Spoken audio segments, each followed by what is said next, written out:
सम्पूर्णमा नमस्कार। म आज नोटप्याडको प्रयोग गरेर तपाईको ल्यापटप अथवा कम्प्युटरमा मल्टिपल फोल्डरहरू कसरी बनाउने र तिनीहरूलाई एकैसाथ कसरी डिलिट गर्ने देखाउन गइरहेको छु। सुरुमा हामी किबोर्डबाट विन्डोज की अथवा यो विन बार र आर एकैचोटि हिट गर्छौं। रन डायलग बक्स ओपन हुन्छ। रन डायलग बक्स खुलेपछि हामी नोटप्याडको एप्लिकेसन नेम टाइप गर्छौं। आएको छ, म यसलाई यतिकै गरे इन्टर गर्छौं। नोटप्याड खुल्छ। नोटप्याड खुलिसकेपछि म फोल्डर बनाउनु छ भने फोल्डरको बनाउनलाई एमडी मेक डाइरेक्टरी कमान्ड दिन्छु। त्यसपछि फोल्डर के नाम राख्ने त भनेपछि म फोल्डर सपोज 1 2 3 4 5 6 7 8 9 10 1 देखि 10 सम्म नाम गरेका फोल्डर बनाउन चाहन्छु। त्यही भएर मैले 1 to 10 टाइप गरे। अब के गर्छु भने कन्ट्रोल एस गर्छु, सेभ गर्नु पर्यो।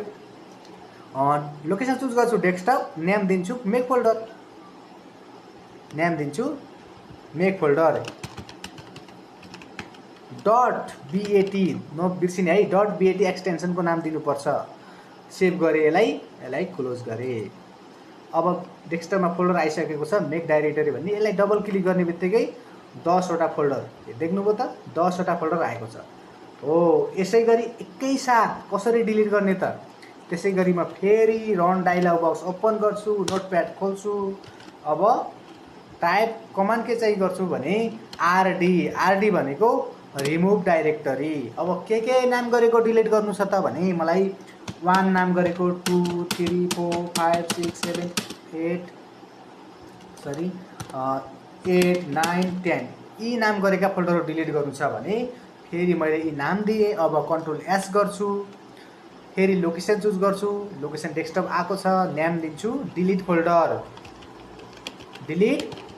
.bat है, नबिर्सिने डट एक्सटेन्सन नेम चाहिँ .bat। यसलाई पनि सेभ गर्छु, यसलाई विन्डोलाई क्लोज गर्छु। हेर्नु त डिलिट फोल्डर पनि आइसकेको छ। मैले यसलाई डबल क्लिक गरेँ भने 10 वटा फोल्डर गायब हुन्छन्। मेक फोल्डरमा क्लिक गरेँ भने 10 वटा फोल्डर बन्छ। डिलिट फोल्डरमा गरेँ भने 10 वटा फोल्डर डिलिट हुन्छ।